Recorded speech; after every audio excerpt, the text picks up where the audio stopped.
আসসালামু আলাইকুম everyone, welcome back to my channel. আজকে শেয়ার করব ঈদ স্পেশাল পেঁপে ডেজার্ট।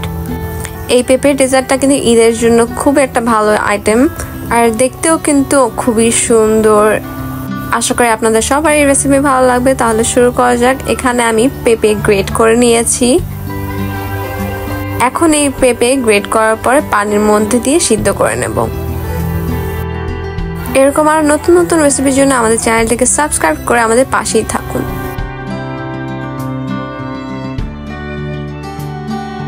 70% সিদ্ধ করা হয়ে গেলে চুলা বন্ধ করে দেব, আর একটা প্যানের মধ্যে দুধ নিয়ে নেব।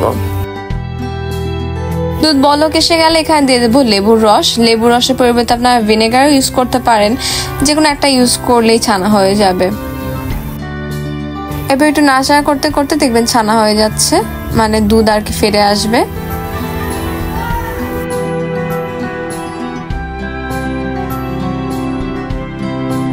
একটা কাপড়ের ব্যাগে পানি ছেঁকে তারপরে ছানা নিয়ে নেব। এরপর একটা প্লেটের মধ্যে ছানাগুলোকে মিহি করে নেব, এভাবে টিপে টিপে।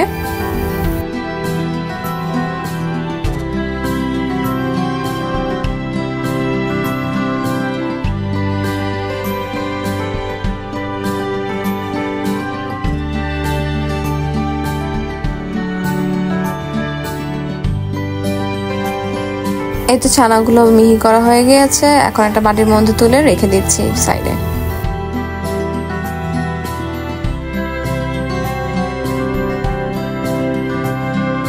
এখন একটা প্যানের মধ্যে বাটার নিয়ে নিচ্ছি, 1/2 চামচ পরিমাণ। বাটার গলে আসলে দিয়ে দেবো সিদ্ধ করা পেঁপে।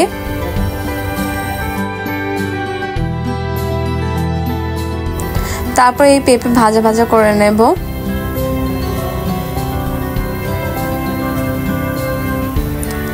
পেঁপে বাটারের সাথে ভাজা ভাজা হয়ে গেলে এর মধ্যে দিয়ে দেব বাসায় তৈরি করা কনডেন্স মিল্ক।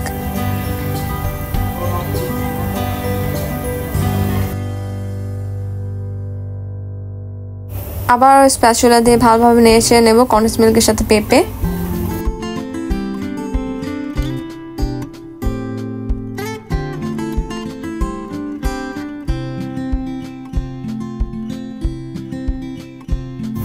নাড়াচাড়া করার পর এখানে দিয়ে দিচ্ছি 1/2 কাপ পরিমাণ মিল্ক পাউডার। আবার সাথে সাথে নাড়াচাড়া করতে হবে, নাহলে কিন্তু দুধটা দলা পেকে যাবে।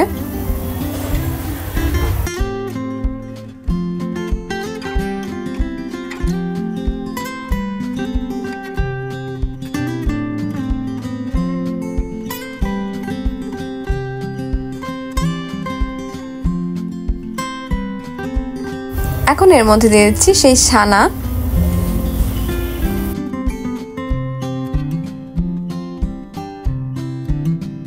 আপনারা কিন্তু চেষ্টা করবেন প্রত্যেকটা উপাদান এখানে যেগুলো ইউজ করেছি সেগুলো ইউজ করার। এখন দিয়ে দিচ্ছি এলাচ, দারচিনি 2 থেকে 3টা। এখন কিন্তু আমাদের এই রান্না হয়ে গিয়েছে। 2 থেকে 3 মিনিট আর একটু নাড়াচাড়া করার পরে তুলে ফেলবো। এখন একটা বাটির মধ্যে যে রান্না করা পেঁপেটা ছিল সেটা দিয়ে দিচ্ছি পুরোটুকুই।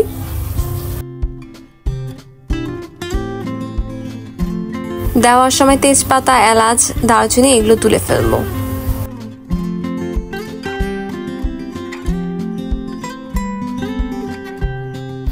এখন এই রান্না করা পেঁপেটা ভালোভাবে ছড়িয়ে দেব এভাবে পুরো বাটির মধ্যে।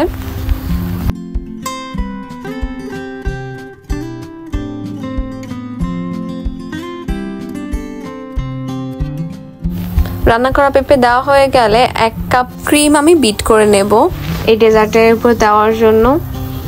তো বিট করা হয়ে গিয়েছে। এরকম যখন ক্রিমটা হয়ে আসবে তখন আমরা পেঁপের উপরে দিয়ে দেব। তবে ভালোভাবে ছড়িয়ে দেব ক্রিম পেঁপের উপরে।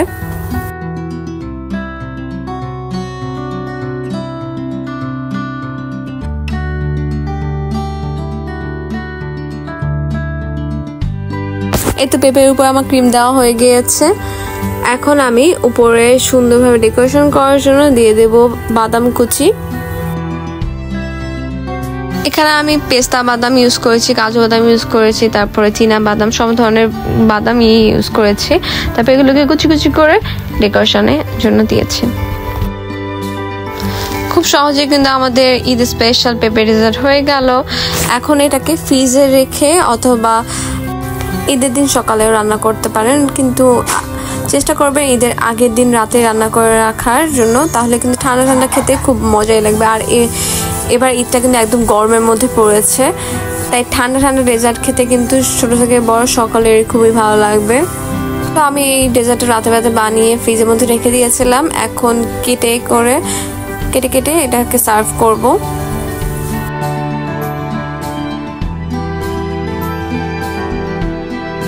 দেখতেই পাচ্ছেন ডেজার্টটা কিন্তু দেখতে খুবই সুন্দর হয়েছে। এখানে কিন্তু অনেক কিছু ইউজ করেছি আর খেতেও মাশাআল্লাহ অনেক ইয়ামি হয়েছিল। তো আপনারাও কিন্তু বাসার মধ্যে ট্রাই করে দেখবেন এবং কমেন্টে জানাবেন যে আপনাদের বাসার মধ্যে কেমন হয়েছে।